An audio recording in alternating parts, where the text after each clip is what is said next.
In this video, we will do some examples of set operations using a Venn diagram. Let's start with the first one. Use the Venn diagram to the right. Part A says to shade A complement union B complement. Okay, so let's begin with that. I'm going to shade these kind of piece by piece. So I'll start with just shading A complement. Okay, so not A. I'm going to shade everything in the universal set that's not A. Okay, not A.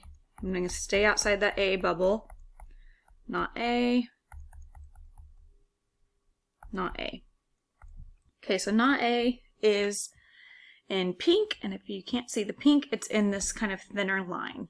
All of not A is shaded. Now let's shade not B.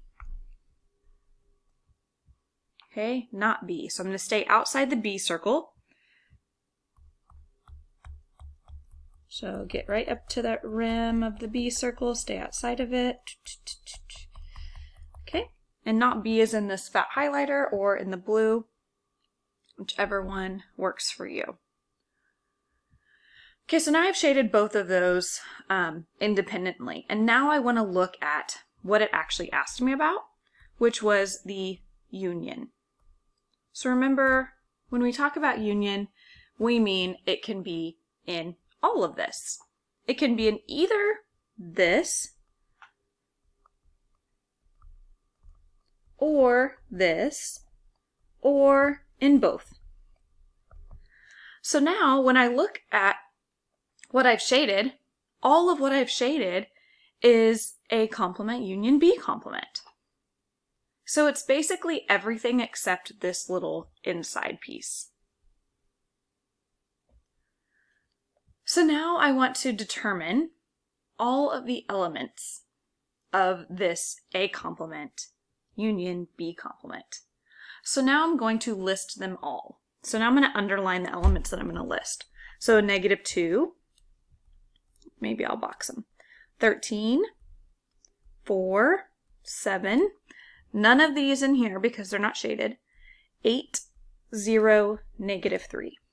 Okay, so A complement union B complement is equal to the set, and I'm going to list them, and I should do it probably in order from least to greatest. So let's do -3, comma -2, comma 0. Am I still going in order? Great.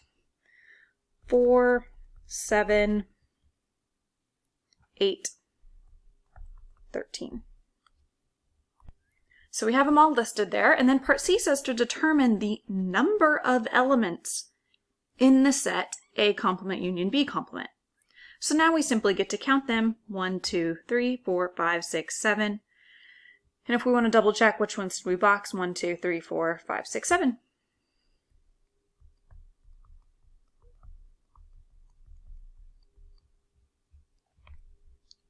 All right, there we go. So that's an example of shading a union. Let's look at an example of shading an intersection.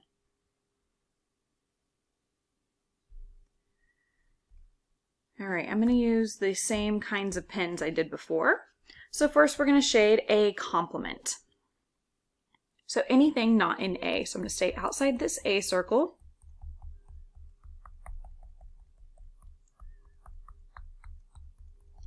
And then next I'm going to shade B. So just the B circle. There it is right there. And this was actually not asking me for, like before we had the union, this is actually the intersection. So this is a slightly different question that we maybe need to do a little bit more work. So this is the intersection, which means the elements in both. So now I'm going to look for where I shaded both. The thin pink pen and then the fat blue one. So it may be a little bit hard for you to see, but I'm going to outline it. So I shaded both places right here, kind of in this crescent moon shape inside of B, but not in that middle part. So right here, that's where both are shaded. So that would be A complement intersect B. So what elements are in that? 8, 0, -3. And I'll write them in order. -3, 0, 8, and that is A complement intersect B. I'm going to write that in roster notation. And then finally, determine the number of elements, 1, 2, 3. So the number of elements in A complement intersect B is equal to 3. So these problems, there's a lot to them. They can kind of get a little bit overwhelming. I think I just recommend taking them slow and keeping track of kind of what your shading process is and what the question is asking. Is it an intersection? Are you looking for where you shaded both?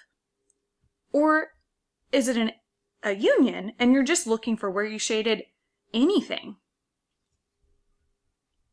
That's my advice. Good luck.